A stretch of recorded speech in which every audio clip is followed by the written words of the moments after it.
And our next speaker is Adele Ricciardi from Yale University, and she's going to talk about in utero gene correction mediated by PNA nanoparticles.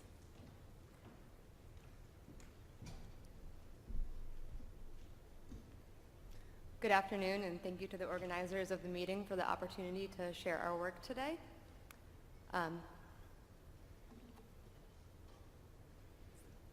This is my disclosure slide. So every year there are an average of 8 million children that are born with severe genetic disorders or birth defects. And of these disorders, the hemoglobinopathies are the most common single gene disorder in the world, with a global carrier frequency of 5%. Recent advances in non-invasive genetic testing have allowed us to diagnose genetic diseases such as the thalassemias very early during pregnancy.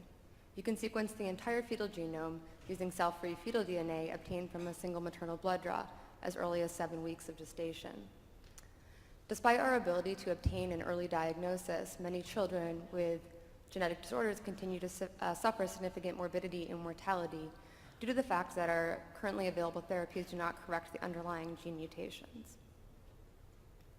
So we hypothesized that early intervention through intrauterine gene editing could correct gene deficits during the early stages of pathogenesis. And this could potentially allow for normal organ development, disease improvement, or possibly cure. We achieve non-nuclease gene editing using peptide nucleic acids, or PNAs. PNA are similar to DNA in that they have a specific base sequence, but the phosphodiester backbone of DNA is modified in PNA with a modified polyamide backbone. This backbone confers stability as well as resistance to nucleases and proteases. When introduced into a cell, a PNA will bind either upstream or downstream of a mutation of interest. This binding forms the PNA-DNA triplex.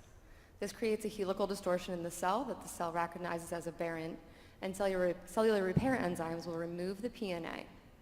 We can also introduce a short 60 base pair single-stranded donor DNA that contains the genomic change that we would like to introduce into the genome.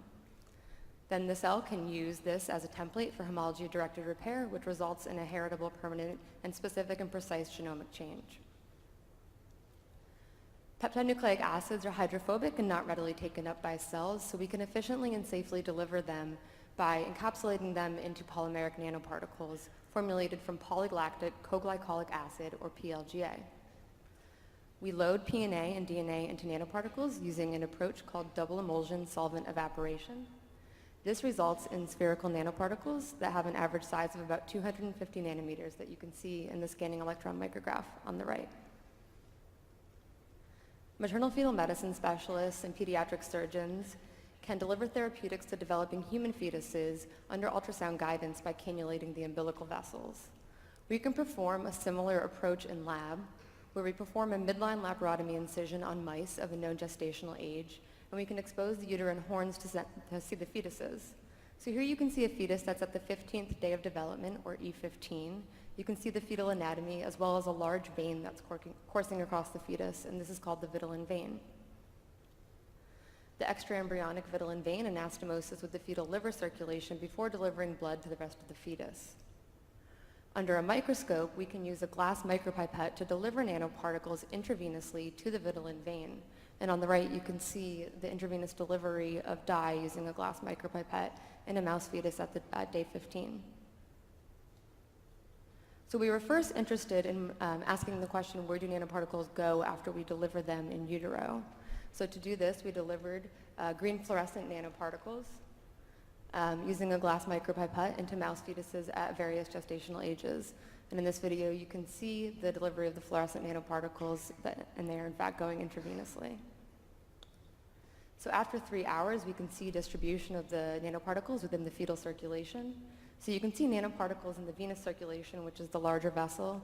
You can also see a pulsatile arteriole underneath the vessel. And then you can also see fetal movements below and see that there are abundant particles within the fetus. During mammalian development, fetuses also breathe in and swallow amniotic fluid to direct the development of the gut and the lung. So we also hypothesized that direct intra-amniotic fluid nanoparticle delivery could potentially result in specific tissue delivery to the lung and the gut using this approach. And this video is of intra-amniotic injection of fluorescent nanoparticles.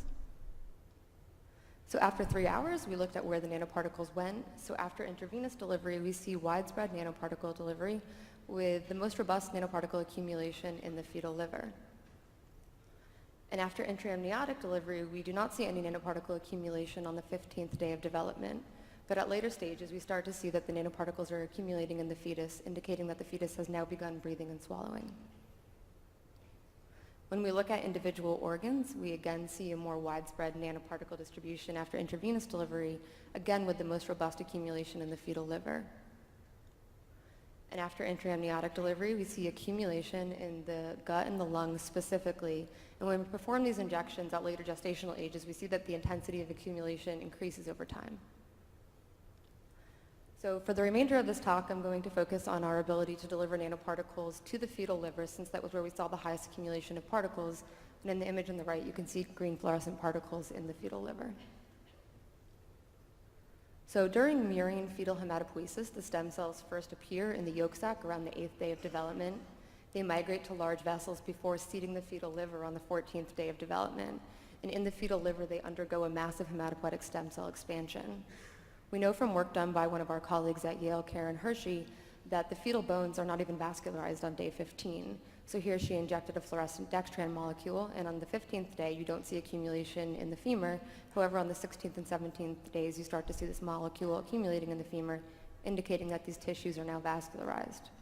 So when we perform our nanoparticle injections on the 15th day of development, the majority of the hematopoietic stem cells are within the fetal liver, where they're undergoing rapid expansion. Each hematopoietic stem cell is cycling at least once every 24 hours.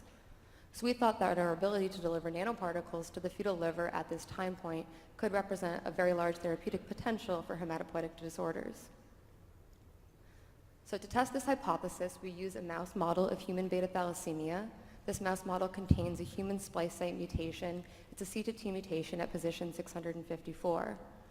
These mouse have a microcytic anemia disease, and in the peripheral blood smear here, you can see that there are microcytes, poikilocytes, and abundant target cells compared to the more homogeneous population of the wild-type mice. These mice additionally have splenomegaly due to extramedullary hematopoiesis. Our lab designed a PNA and DNA pair that we knew could correct this mutation. We loaded it into nanoparticles that have an average size of 258 nanometers with a negative surface charge, and delivered these to mice on the 15th day of development. We allowed these mice to be born, and then we assessed for signs of disease after birth. So in the top left here, we're looking at the hemoglobin concentration. The beta-thalassaemic mice are the farthest to the left, and you can see that they have a low concentration in hemoglobin, which tends to trend down over their lifetime. We delivered 2 different doses of nanoparticles in the fetal mice that led to significant hemoglobin concentration increase, and we saw a more significant increase at a higher dose that we tested, with elevation of the hemoglobin concentrations into the wild-type range, which is indicated by the gray shaded region here. We additionally saw that both doses led to a decrease in the reticulocyte percentage in the circulating blood, and this is a measure of immature red blood cells. We also saw an improvement in the red cell morphology after our in utero nanoparticle treatment. So again, on the right here, we see a more homogeneous population in our wild-type mice. And in our untreated mice, we have abundant target cells, reticulocytes, poikilocytes, and microcytes. And we can see that we see some normalization and improvement in the red cell morphology after our in utero nanoparticle treatment. We additionally observed a 73% weight reduction in the spleens of our treated mice, and this is performed at 15 weeks after nanoparticle delivery, which is indicating that we have a reduction in extramedullary hematopoiesis. This finding is also confirmed looking at H&E sections of the spleen. So the wild-type mice here on the bottom right have normal architecture, which has a well-demarcated red and white pulp. In the untreated mice, you see abolished margins between the red and white pulp due to extramedullary hematopoiesis. And we can see some restoration of the architecture in the spleen after the treatment with nanoparticles in utero. And in addition, we observed a survival advantage in our mice that had received in utero nanoparticle treatment. At 500 days, 100% of our mice were surviving, in contrast to 69% in the untreated beta-thalassaemic mice. So we were next interested in asking what percent of editing in the bone marrow led to this phenotypic improvement in these mice. So we performed deep sequencing of the beta globin locus. So in the total bone marrow of mice 15 weeks after development, we found about 6% modification. We also assessed for off-target mutations by looking at 7 sites that are homologous to our PNA, or highly similar to our PNA binding site, which would be the most likely locations of finding an off-target.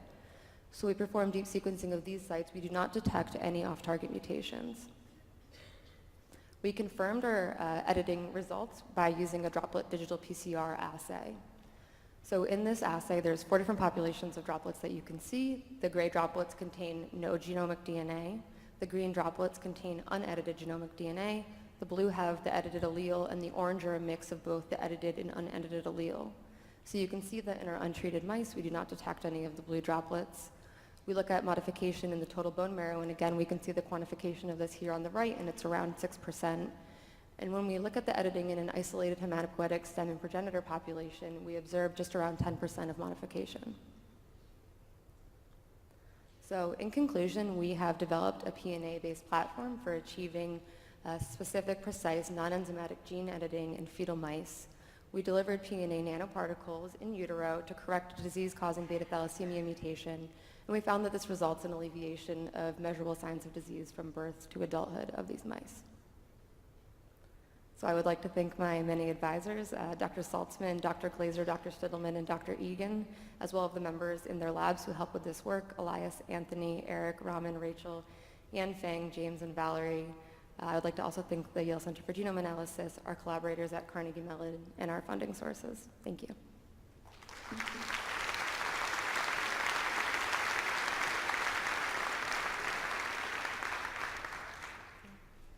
Thanks, Adele. Have you looked at what happens if the delivery's on a different day? On a different day. So all of these injections we performed on the 15th day of development, but we do think that delivering on different days may be more beneficial. And one advantage in humans is that the hematopoietic stem cells reside in the fetal liver for a much longer period of time, which could enable multiple deliveries of nanoparticles. Right. Okay. Any other questions? If not, thanks very much, Adele.